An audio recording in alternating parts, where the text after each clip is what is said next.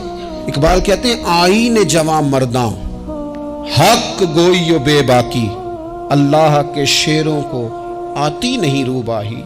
اور یہ جو سہمے دوست ہیں نا بالخصوص غریب طبقے سے، ان سے میں عرض کروں گا کبھی کسی کی گاڑی دیکھ کر مروب نہیں ہونا، کبھی کسی کے مہنگے کپڑوں کے روب میں نہیں آنا، کبھی نہیں. حالات کے سہمے ہوئے لوگوں کو بتا دو حالات بدل جاتے ہیں، ایک جیسے نہیں رہتے. کبھی کمزور نہ پڑیں اور جگہ جگہ اپنے دکھ بھی نہ بتائیں، جگہ جگہ اپنے دکھ نہ بتائیں. ہمت کریں. اور ایک شاعر نے کہا تھا کہ با ہمت لوگ کبھی ہارا نہیں کرتے، یہاں وہ جیت جاتے ہیں یہاں کچھ سیکھ جاتے ہیں. وہ نا میدانوں میں رہتے ہیں، کمزور نہ پڑیں. یہ جو اتنا لمبی لسٹ بن گئی ہے نا، اتنی لمبی لسٹ مانگنے والوں کی، اتنا لمبی فہرست ہو گئی ہے ہر سگنل پہ، ہر چوک میں، ہر رش والی جگہ پہ. یہ بتاتی ہے کہ لوگ اس کو آر ہی نہیں سمجھتے، کمزوری نہیں سمجھتے، طاقت والا مزاج. حضرت عمر بہادر تھے تو بہادر لوگوں کو پسند بھی بڑا کرتے تھے. حضرت عبداللہ ابن زبیر چھوٹے تھے، بچوں کے ساتھ کھیل رہے تھے، اور یہ وہی حضرت عبداللہ ابن زبیر ہیں جو بعد میں امام حسین کے قاتلوں کے سامنے ڈٹ کے کھڑے ہو گئے اور انہوں نے اعلانیہ ان لوگوں کا بائیکاٹ بھی کیا اور ان لوگوں کے ساتھ صف آرا بھی ہوئے. حضرت عبداللہ ابن زبیر اور فرماتے ہیں کہ میری ماں 90 سال سے زیادہ عمر تھی حضرت اسماء بنت ابی بکر کی. جب میں نے انہیں کہا نا اماں وقت آ گیا ہے شہادت کا، تو میری اماں مجھے کہنے لگی پتر میدان میں رہنا. میدان میں بکرے کو ذبح ہوتے وقت تکلیف ہوتی ہے، جب اس کی کھال اتاری جائے پھر کوئی تکلیف نہیں ہوتی. ایسے ہی کمزور نہ پڑنا. ہمارے ہاں تو لوگ کہتے ہیں پتر اندروں کنڈی لے لا، ساڑی نہیں لڑائی. اور جب ہمارے گھر آگ آئے گی پھر اسے ہم بند کریں گے، ابھی نہ تو بالکل باہر نہ نکلنا. کیسے قوم آگے بڑھے گی؟ جرتیں کیسے پیدا ہوں؟ اور جو کچھ کہہ نہیں سکتے وہ منوائیں گے کیسے؟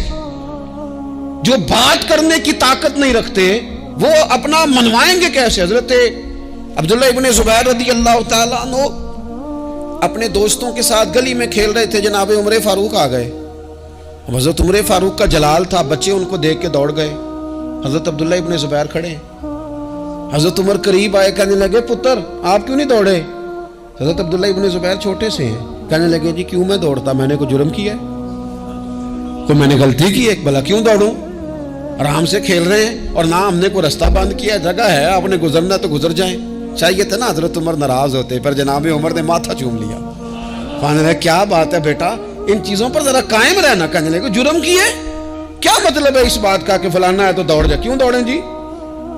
تو ہم نے جو قوم کو سکھانا شروع کیا ہے نا، دیکھیں فقر اور چیز ہے، درویشی اور چیز ہے، سادگی، لیکن ظلم سہنا اور چیز ہے.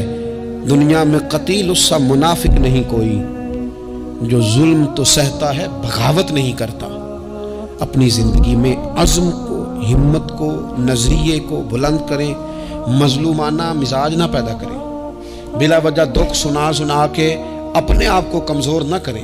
یاد رکھیں اگر ہم اپنے دکھ کسی کو سنا رہے ہیں اور اپنے آپ کو بڑا غریب ثابت کر رہے ہیں تو ایسا نہ ہو کہ ہمارے بچے اس کا برا اثر لے جائیں. خودداری سے جینا سکھائیں، عزت نفس سکھائیں.